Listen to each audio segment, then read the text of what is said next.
Hello, friends. Maybe you've heard this saying before that the difference between knowledge and wisdom is knowledge is having information, and wisdom is knowing how to apply that knowledge or information to our life circumstances. And I think that's really true.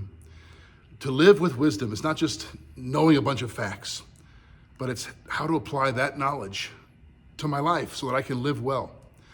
In Psalm 39, David prays for a particular kind of wisdom that I think is important for all of us.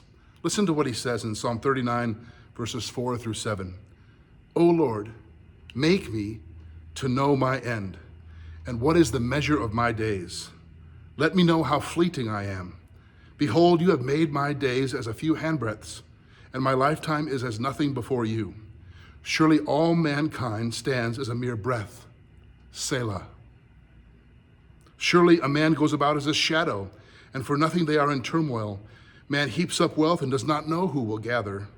And now, O Lord, for what do I wait? My hope is in you. Did you hear the wisdom David asks God for? Lord, make me to know my end, and what is the measure of my days. Maybe we'll call this the wisdom of knowing how to measure our days, or the wisdom of a well-measured life. Life on earth measured in light of eternity. David's not asking God for his expiration date. He's not saying, Lord, tell me the date, time, and manner in which I'm going to die. None of us gets that. None of us knows exactly when we'll leave this earthly life. But he's saying, God, help me to live this life with the knowledge that it's temporary, that its measure is fleeting and fragile. To live my life on earth in light of my eternal reality with you. That's the wisdom David's asking God for. And there's this little phrase, maybe you heard me say it, Selah.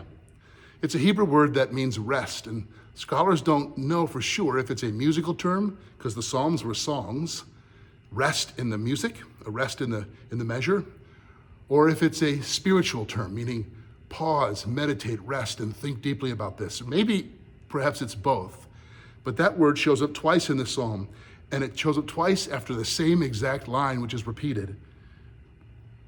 Surely all mankind stands as a mere handbreadth. Selah. Surely all mankind is a mere breath. Selah. Each time David says, surely our life is like a breath, and that word means vapor or mist.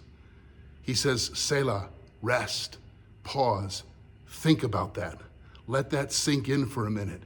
Gain the wisdom of knowing that this life, which we stress so much about and are so anxious about, is only a breath in light of eternity, which does not mean it's meaningless, because David goes on to say, and now, O Lord, for what do I wait? Meaning, what is it all for? What am I looking for? If this life is so fleeting and so fragile, what gives it meaning? He answers it, my hope is in you.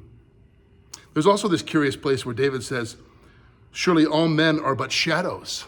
We go about as a shadow. And when I hear that phrase, shadow, I think of C.S. Lewis' concept of the shadowlands. In his book, The Great Divorce, he says, heaven is the ultimate reality. This life on earth is but the shadowlands, and we are shadow people until we're present with the ultimate reality, God. We think of this life, many of us, as ultimate reality, and heaven as something else less real. But actually, the Bible says it's the exact opposite. This life is a shadow. What is a shadow? It's a real thing, but it has no substance, no form. It's cast by the substance.